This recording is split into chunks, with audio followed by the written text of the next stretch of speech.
Hey guys, Birji here. In this video, I want to talk about how to avoid layoffs in your UI UX or web design career, but most importantly, how you can avoid being in a position of scarcity.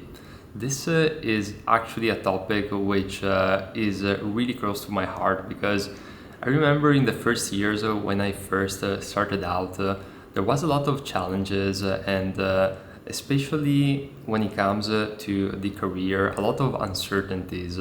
But I'm going to lay out for you all of the major lessons which I learned over the past decade so that you can eventually get out of any position of scarcity and you can actually go into a position of abundance, which is the key, in my opinion, in most elements in life. So we're going to focus on the things that you can control because reality is there's elements that you simply do not have control over.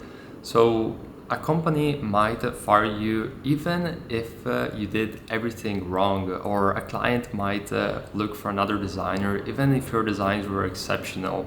Things happen, but what we always want to do is to focus on what is in our control and especially how we can position ourselves in a position where we're going to always have abundance of opportunities and not stressed out about money or the future. So that being said, the very first tip that I have for you is to aim to become a linchpin.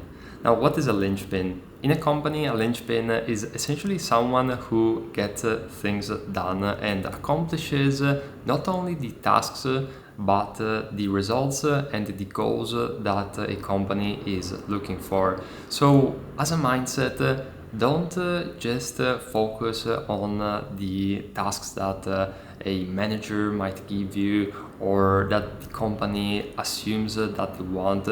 Always try and think about the bigger picture and the reason why they hired you in the first place, how you can actually bring value to the table more than any other designer on the team, and especially try and think about what makes you unique and what is your biggest strengths and how you can actually differentiate yourself from others.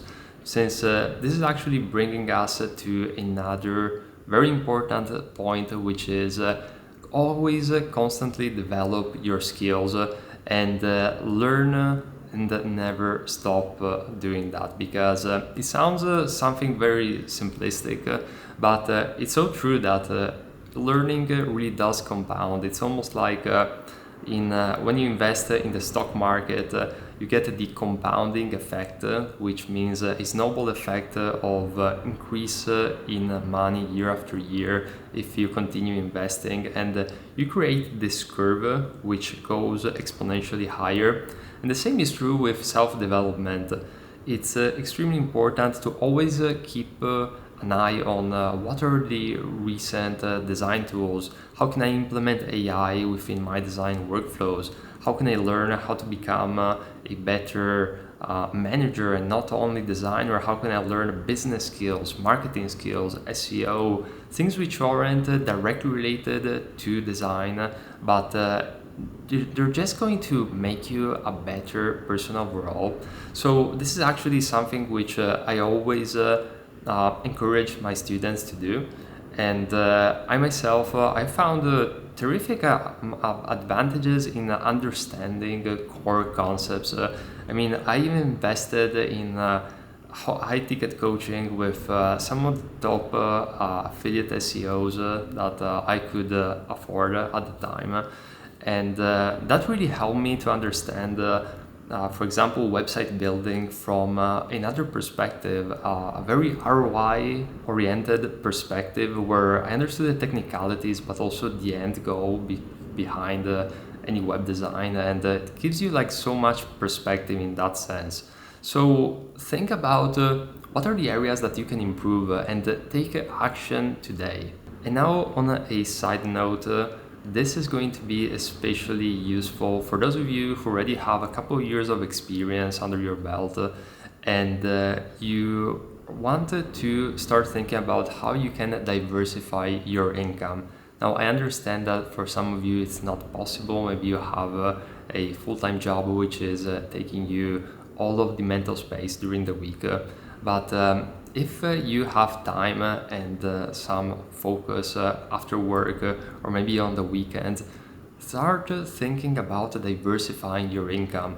And this can be either with a freelance project or creating a course or a digital product or even creating a social media presence online, which is going to help you either drive traffic to all of those things which I mentioned previously, but also it's going to give you more exposure and authority in the design field, so that you can actually pitch clients more easily if you're a freelancer, or simply create more opportunities for yourselves or your team.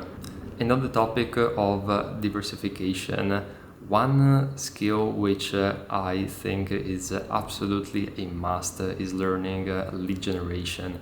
And that is essentially going to help you by allowing you to never be in a position of scarcity when it comes to opportunities. Because when you master lead generation, or even if you just learn the basics, you're going to understand that if you follow a set process, you're going to be able to create opportunities for yourself pretty much on demand via channels like cold emails, cold DMs, and you don't necessarily need to do it manually these days. There are like so many topics that you can tackle, and systems really that are going to enable you to find clients on demand if you do these steps properly.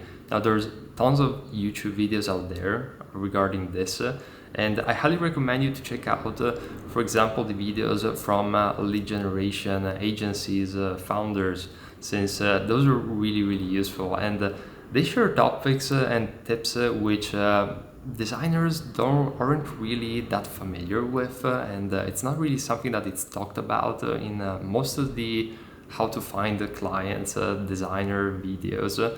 So I would highly recommend you to check that out, because that is going to give you an inner peace and stability, knowing that even if you get laid off, you can find more opportunities quite easily, especially if you're looking to freelance. So definitely learn that, because it's an evergreen skill which is going to make you sleep well at night. And the very last tip that I have for you is to save your money in liquid financial vehicles.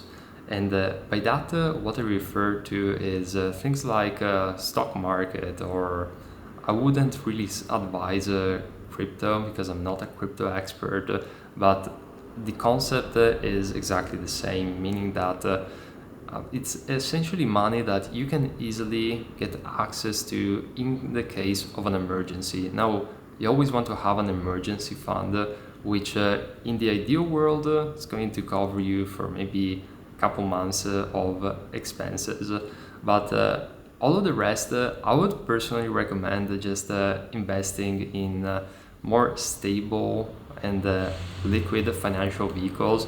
In my example, I invest in ETFs, and those can be, quite liquid, meaning that you can get the money out of the ETF in a very short amount of time. So this is going to essentially enable you to sleep well at night in the case of an emergency or things of that nature.